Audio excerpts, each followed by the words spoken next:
Voici 3 techniques à appliquer face au manque de respect. Parce que oui, ça peut être très énervant et frustrant de tomber sur des personnes irrespectueuses.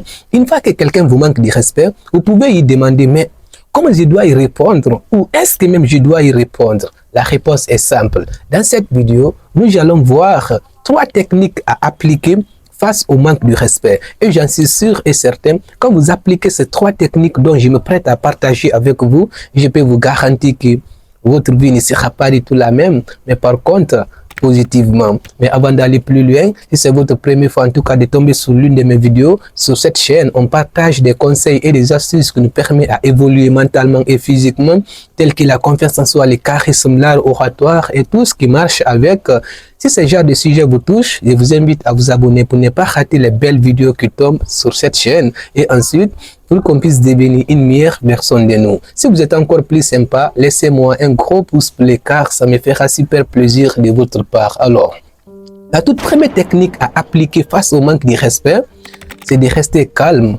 Ça va vous paraître banal. Maintenant, la question qui se pose, comment on peut rester calme face au manque de respect? La réponse est simple. Imaginez que vous êtes en face d'une personne, la personne te rabaisse, la personne t'humilie, la personne te parle de manière désagréable et vous restez calme. Vous observez à cette personne et sans rien dire. À un moment donné, la personne même va se poser des questions. Mais comment ça se fait que je parle à cette personne de manière désagréable, j'ai humilié, rabaissé à cette personne et cette personne n'a rien dit? Qui est cette personne? Cette personne, j'en suis sûr, cette personne finira par te, en tout cas respecter le fait simplement de se taire, observer la situation sans rien dire. Non seulement quand vous restez calme face à ce genre de situation-là, de 1, ça veut simplement dire que c'est vous qui contrôlez la situation, et de 2, ça veut simplement encore dire que vous ne laissez pas contrôler par des émotions, et de 3, ça veut simplement dire encore, soi-disant que vous êtes le maître de votre vie. Alors, une fois que vous confrontez ce genre de situation-là, je vous suggère de rester calme. Ce n'est pas une sorte de faiblesse, mais j'en suis sûr, c'est une sorte de sagesse, le fait de rester calme à ce moment-là sans rien dire. Alors, une fois que vous confrontez ce genre de situation-là, au lieu de discuter avec cette personne, essayez d'appliquer ce qu'on appelle le calme. Le deuxième, en tout cas, la deuxième technique à appliquer face au manque de respect, c'est de poser des limites.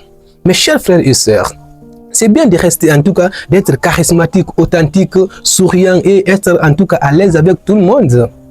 Mais à un moment donné, quand les gens commencent à aller plus loin, imposer des limites. Parce que oui, si vous n'imposez pas des limites, j'en suis sûr, les gens vont aller plus loin. Alors, imposer des limites en disant, personne n'a le droit de me dire ça, ou personne n'a le droit de me faire ça, ou personne n'a le droit de, en tout cas, toucher mes parents. Une fois que vous imposez des limites, j'en suis sûr, les gens vont vous respecter. Mais si par contre, les gens commencent à aller plus loin, en tout cas, ils vous parlent de manière désagréable, et vous laissez ça, ça passe comme ça, sans rien dire ou rien faire, les gens vont commencer à abuser de vous encore et encore. Alors, avant que ça soit trop tard, une fois qu'en tout cas, vous êtes en train d'une conversation, en tout cas, vous êtes en train de faire la conversation avec quelqu'un et la manière dont cette personne te parle, ce n'est pas ça que tu mérites.